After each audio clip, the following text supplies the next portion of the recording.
Morning my all viewers, আশা করি সকলেই খুব ভালো আছো। আমিও ভালো আছি। আমি চলে এসেছি প্রতিদিনের মতো তোমাদের সাথে আবারও নতুন একটা ব্লগ নিয়ে শেয়ার করতে। আমি অপর্ণা।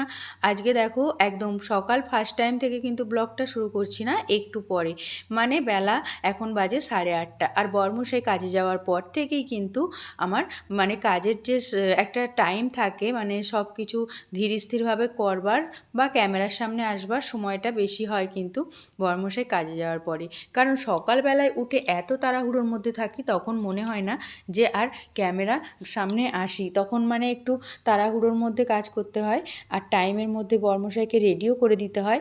তার জন্যই এবার দেখো, তারপরে বর্মশাই চলে যাওয়ার পরে আমার কিন্তু গোটা রাজ্যের কাজ পড়ে থাকে, মানে কোনটা ছেড়ে কোনটা করব সেটাই ভেবে পাই না।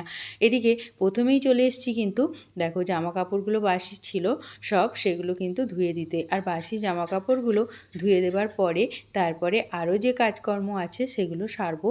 তো চলো সবটাই তোমাদের সাথে শেয়ার করব। তোমরা কিন্তু ভিডিও ছেড়ে কেউ চলে যেও না, আর ভিডিওটা ভালো লাগলে ভিডিওতে লাইক, সাবস্ক্রাইব, কমেন্ট করতে একদম ভুলো না। তো দেখো আমি কিন্তু চলে এসেছি জামা কাপড়গুলো দিয়ে সব, আর এইদিকে সবগুলো সামনে ধরেনি বলে ওইদিকে আরও দড়ি খাটানো আছে, সেই দিকেই কিন্তু দিয়ে চলে এসেছি কিছুটা জামা কাপড়।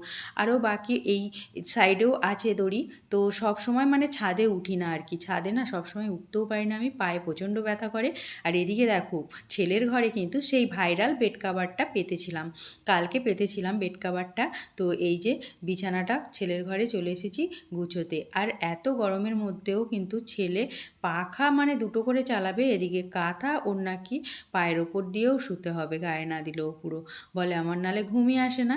এদিকে কিন্তু দেখো বিছানাটা ঠিক করে তারপরে চলে এসেছি ঝাড় দিতে। আর এদিকে তোমাদের সাথে ভিডিওয় কথা দিতে দিতে হঠাৎই গলাটা খুসখুস করে উঠলো এমনভাবে, মানে কি বলবো, তখন আর কথাটা মানে ভালোভাবে বলতেই পারছিলাম না। এরকম হয় মাঝে মধ্যে আমার, কেন জানি না। ভিডিওতে কথা দিতে গেলে বেশিরভাগ সময় অনেকটাই কিন্তু মানে হাই ওঠে, এত পরিমাণে হাই ওঠে। অন্য সময় হাই না উঠলেও আমি যখন ভিডিওতে কথা দেবো তখন কোথা দিয়ে এত হাই ওঠে আমি জানি না।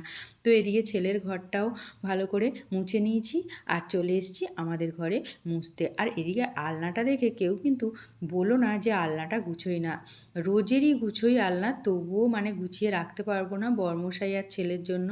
মানে এত অগোছালো হলে ভালো লাগে না। দিনের মধ্যে আমার ছেলে তো মানে দুটো তিনটে করে ড্রেস চেঞ্জ করবে আর পরবে, আর এদিকে খুলে খুলে রেখে দেবে। তো কত আর মানে গুছোবো, সময়েরও তো দরকার আছে বলো, এত কাজ সংসারে, তার মধ্যে সবটা একার হাতে সামাল দেওয়া কিন্তু অনেকটাই কষ্টের।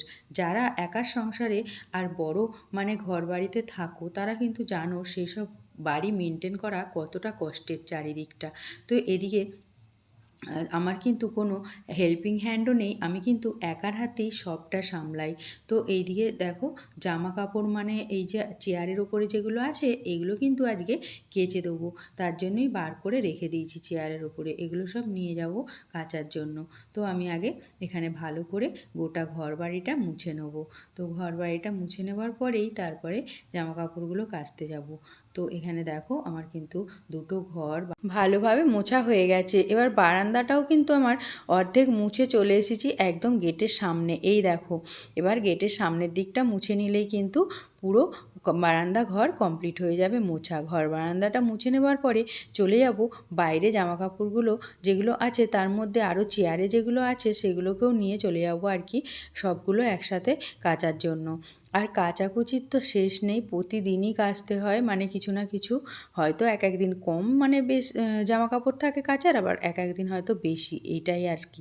তো চলো এই দেখো চলে এসেছি এখানে, সব ভিজিয়ে রেখে দিয়েছিলাম জামা কাপড়গুলো, তো এগুলোকে ভালো করে কেচে নেবো। আর ঘরের মধ্যেও যে মাঝে মধ্যে কাচি না তা না, কিন্তু ঘরের মধ্যে কাচলে কি হয় একটু প্রবলেম হয়, ওই পাশে পুট্টি যে রঙগুলো আছে ওগুলোতে জল ছিটকায়, তো তার জন্য একটু প্রবলেম হয়। তবুও মাঝে মধ্যে কাচি, কারণ এখানটা কিন্তু প্রচুর রোদ পড়ে, রোদটার জন্য এখানে একদমই বসতে পারি না। তো তারপরে দেখো যা হোক করে জামা কাপড়গুলো কেচেছি, কেচে নিয়ে আর চলে এসেছি একদম এই যে সিঁড়ির নিচে এখানে কল করা আছে, সাবমার্শালের জল আছে, এখানে নলে সব জামা কাপড়গুলো খুব ভালো মতো ধুয়ে নেবো।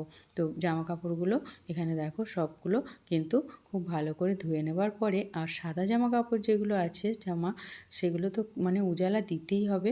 বিশেষ করে ছেলের স্কুলের ড্রেস আর কি, আরও যে বেশিরভাগ আমার ছেলে একটু সাদা সাদা জিনিস পছন্দ করে পরতে, তো সেগুলো প্রতিদিন কাচলেই কিন্তু উজালা দিতে হয়। জার্সিও কিনেছে, সেটাও সাদা। জার্সিগুলো বেশিরভাগই আমার ছেলের কিন্তু সাদা আর অন্য কালারে মিক্সড আছে। এবারে কিনেছে প্রায় সাদাই জার্সিটা।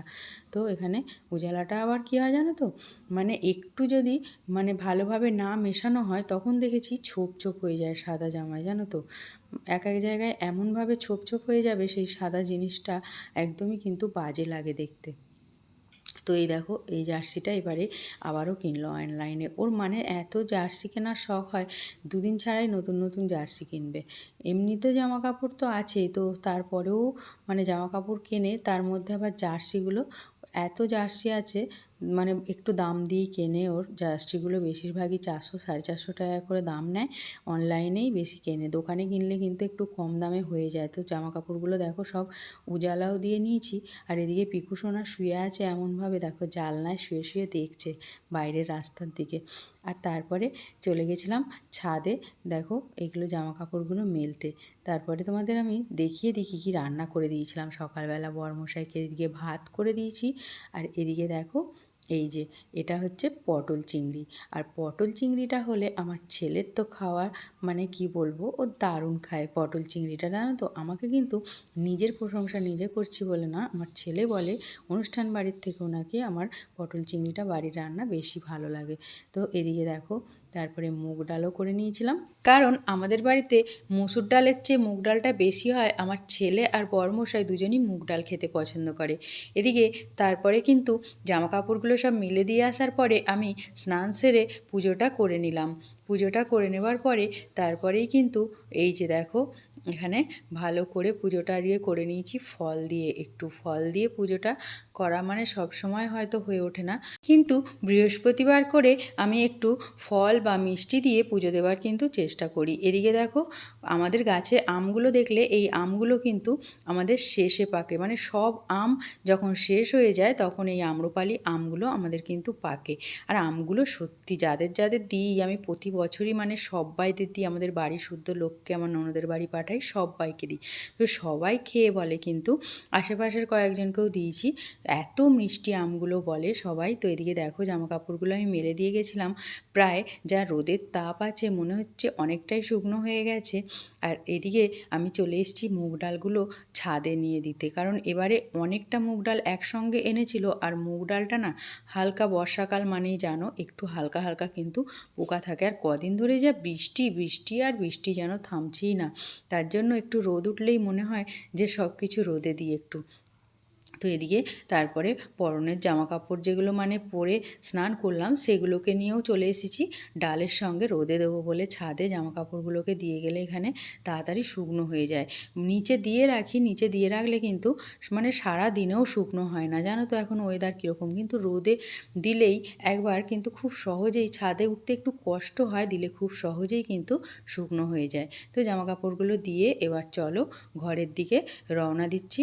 তো পরের ভিডিওতে আবার দেখা হবে। ভালো লাগলে ভিডিওতে লাইক সাবস্ক্রাইব করে দিই।